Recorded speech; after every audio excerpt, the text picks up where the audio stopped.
Hey Zane, Jared?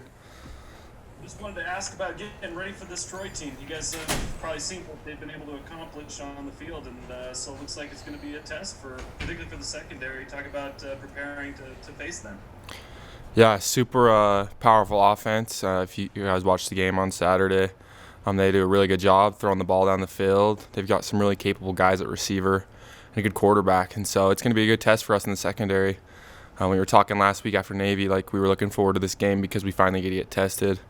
We didn't get to be used much in Navy, and so it'll be fun. It's going to be a good challenge, and we need to be ready for it.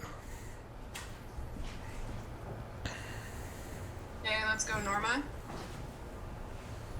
What are the emotions of the team going into this week's game, knowing that it's at home, you're playing at BYU Stadium, you'll be the first game to be played in the West, and just sort of all the emotions of having fought for this season?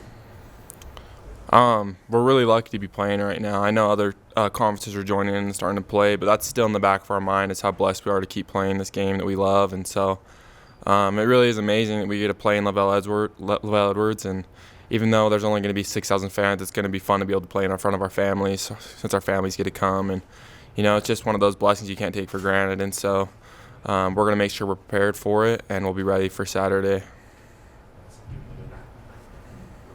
Yeah, let's go, Shep.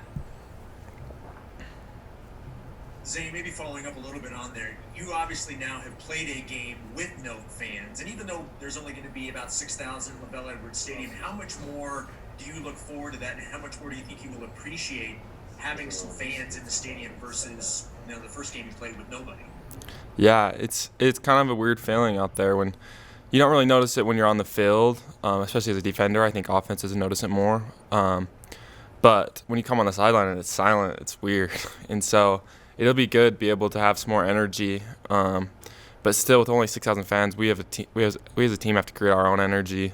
We have to use each other to when big plays happen, and just get really excited because that stuff really carries on. And without as many fans, we're going to need to do that. And so it'll be nice having that, like just a small amount of fans. It's better than nothing, but.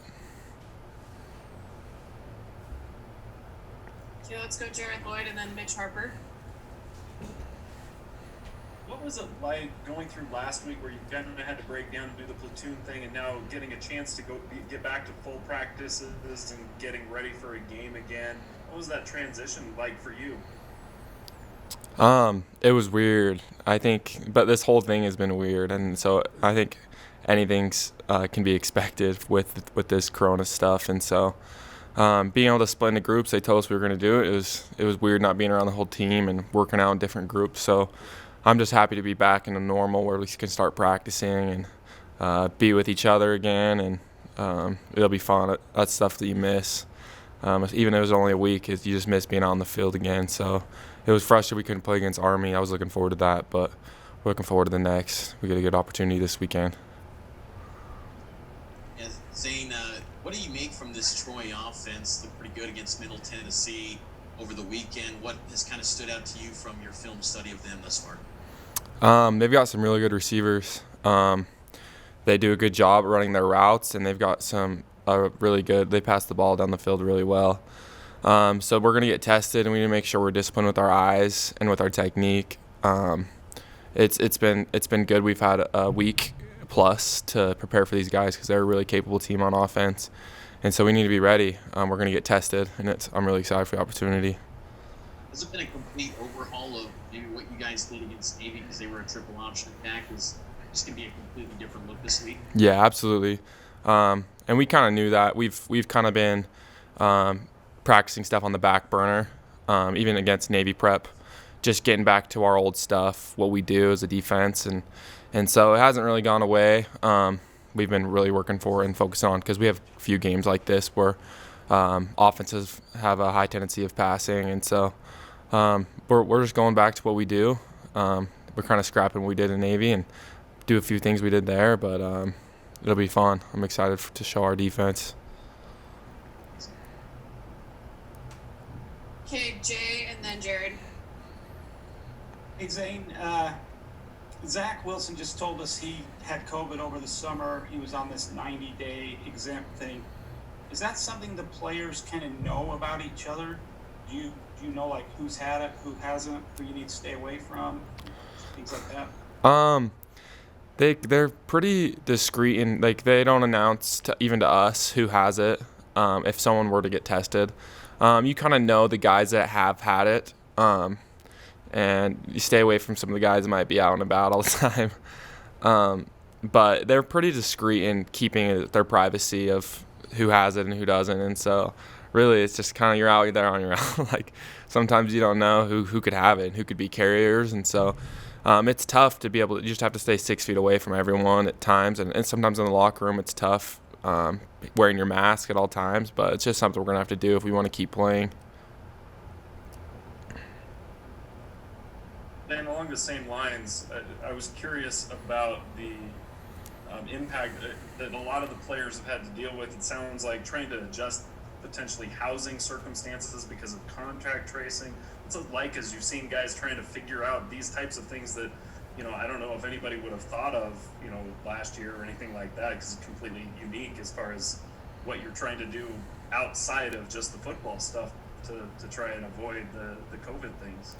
Yeah, I think there's been a lot of scenarios that have been thrown at us that not like anybody was prepared for. And so I think our coaches and administration are just doing their best to be able to prevent this disease from spreading through our team so we can have a season. And I think us players are willing to comply with whatever they suggest. And so who knows what could happen. There's been some crazy stuff already, switching houses. Like I would have never thought anything like that. But if it's to help us be able to play every one of these games this year, I'm for it. And I think all of our guys are for it and bought in. We just want to play football. Okay, last question, Norma. Are you at all concerned about the rising cases in the state of Utah and that possible impact that could have on y'all season? Yes, most definitely. It's especially in Utah County. It's really bad around here. And so we just kind of advised everyone, like, do their best to just stay away from anyone in the public without going to family events, to weddings, to any parties or anything. It's just little sacrifices, like not going to any of those that'll help us prevent getting this disease and stuff. And it's tough around here. I think it's a really social city and stuff, but if everyone's willing to comply, I think we can get it done if people are willing to make some sacrifices. All right, thanks, Zayne. Thanks, guys.